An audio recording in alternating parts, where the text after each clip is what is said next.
Hi guys, my name is Kian Calcantra from Barangay Wasal Santo Domingo. Tuturuan ko kayo kung paano magayos ng buhok at mukha.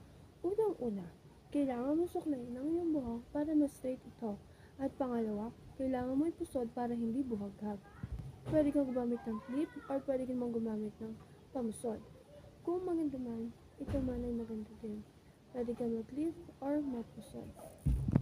Pangalawa, kailangan mo sinang yung buhok para maging maayos ito.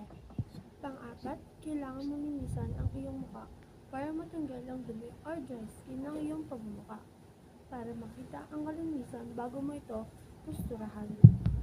Ugaliin, bago mo lagyan ang iyong mukha ng makeup, kailangan mo itong maging malinis para maging maayos ang iyong makeup at hindi pagtaw-bangtaw.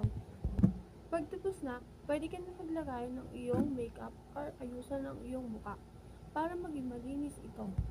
At bago ka maglagay ng iyong makeup or anuman, ay una mong kailangan isabunin ang iyong mukha para maging maayos ang iyong mukha bago ito make-upon pa. Meron akong hawak na pang makeup or pangtanggal ng dry skin sa iyong mukha or pangtanggal ng dumi sa iyong mukha. Meron akong lip tint kasi ito lang ang ginagamit ko para sa aking mukha. Hindi ako gumagamit ng makeup para maging gumanda. Kahit anuman ang ganda mo, sabi nga nila, hindi yan nakikita sa ganda. Una, i-apply natin sa ating mukha.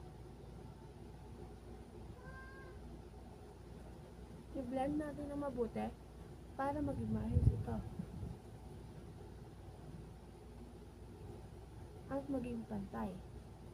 Unang-una, huwag mo lalagay ng iyong mata para hindi ka matwin or masakit ang mata. Kasi ito'y minsan mahagdiman ito para maganda sa mukha. Tanggal, tagyawan. Protektahan ang iyong mukha.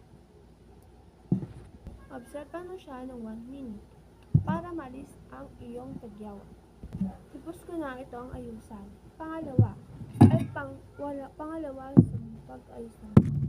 Ito lang ang aking ginagamit para pangpaayos ng aking lip.